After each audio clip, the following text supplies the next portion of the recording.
Today I had a call with a guy who's deep into all the AI stuff. He has like his own AI agency, and I went on a call with him to like see what was possible. We had a few chats back and forth, and I thought what he was building was very cool and I was very interested in what he was doing. So we were like, all right, let's hop on a call.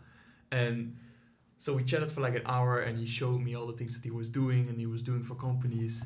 And it was for me just such a overwhelming experience, and like so many ideas I got. Like I have been doing things with AI myself, but now having someone actually showing me how he is doing things for other people just blew my mind away with like ideas that come into my head. That's what I have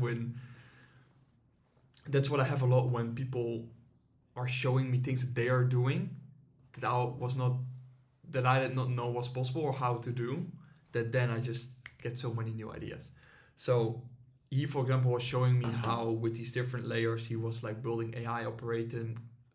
He was like building AI operating systems for like whole businesses, and I just directly thought about everything I could do with my business and even for my personal life, everything I could do. I got a new flow of this pattern that I get a lot of times with AI. Then I become aware of like a new layer of what's possible. And it starts with a lot of excitement and like a lot of ideas and very good energy in like so many things I want to do. And then it also quickly changes to like sort of AI anxiety, like a overwhelm, like because I have so many ideas, and then it's like, well, there are so many things to automate, and even in personal life and in business and pretty much everything that we do, that I first get this overwhelm, and then the thing of like, well, do we even want this? And that's why usually with all this new AI stuff, it usually ends up in a sort of like, yeah, anxious state of like, fuck. It's like it's sick, but there is so much that it's overwhelming. There are so many opportunities that it's overwhelming because there's so much that you could do. Today I switched very quickly since, yeah, in the past few months when I had this new layer that I became aware of, I just ended up anxious, overwhelmed, and actually be like, fuck this AI stuff. What? Um, and today I just had a new frame of like, because I ended up with so many ideas and like things to do in my personal life, to automate in my personal life. And I had to stop myself, like, what do I even want? Because you could get to a state where you make like AI agents for everything, and they are doing your groceries, and they are doing this, and they are doing that. And it's like, yeah, it's like nice, but do you even want this? Like an example that I always think of is like in the restaurants, like a lot of restaurants go to like this QR code that you can order with QR codes. There are almost no restaurants who only stick to that because people don't really want that. People want to have the option to talk to the waiter, to the barista, and to actually order something.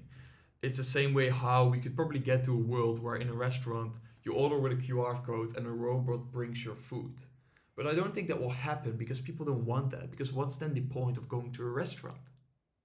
It's like yes, it makes more sense, but it's not what people want. And I think it's the same with the AI stuff. I think it's important to think about like what do we actually want to achieve here, and what it's actually worth building and putting our effort in, especially since there's so much we could build. So I thought about it and wrote down on my little notebook the new frame that I want to have with AI to decide what I'm actually going to build and how I'm going to build it. What would I want my kids to do with this AI? For example, I could be automating doing my groceries or my CRM of my personal life. It's like, is that something that I would recommend my kid to do? Do I think it's a healthy thing to do? Because that's how I think about it then. Do I think that's a healthy or a good way to live? So would I want my son or daughter to do that? And if the answer is no, I shouldn't do it.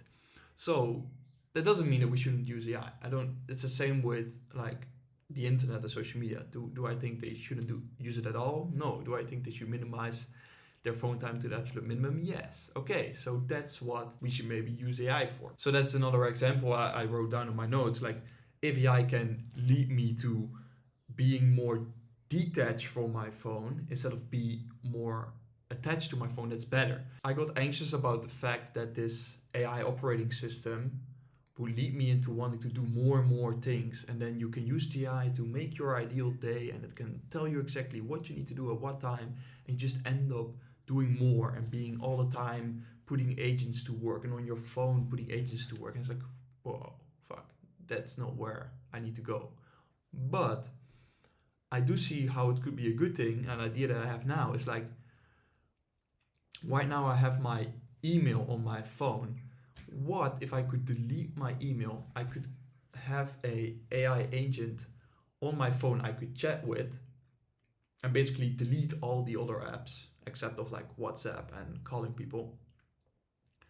So I don't have my phone, so I can just randomly during the day check my emails and then get anxious about some fucking stupid email that I shouldn't have looked at now because I'm not at my laptop anyway. But sometimes you still need your email for like authenticator codes, or you need to check something, and that's why I still have email on my phone.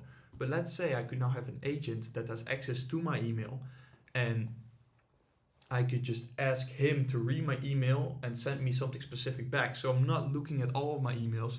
No, if I'm doing something in my real life and I'm not on my phone, I'm not on my laptop, I'm not working, but I have my phone, I need to get a specific email about my flight ticket, for example. I could chat to my AI bot on my phone and ask him to search for my flight tickets and send it to me, and he only sends me that, and I don't have to search through my email, and I don't have to have email on my phone anyways, because he can look for it. And I think those things are actually beneficial. Those things are helping my life, but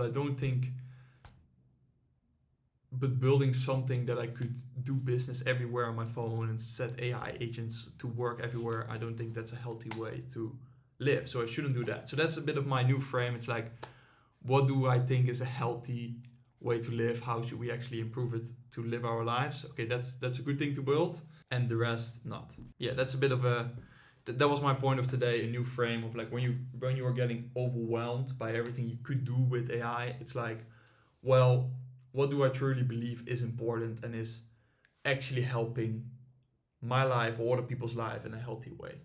I think that's a good frame to go about this AI stuff, because there's unlimited stuff you could do, and it's very easy to get anxious about or overwhelmed about all the options. So yeah, that's what I quickly wanted to learn. I'm gonna dive into it because I'm still very excited now. I'm not anxious or overwhelmed anymore, but I still have the excitement of like wanting to build new things and having a better understanding about this, about all this AI stuff. So we'll keep you updated on that, and see you in the next one.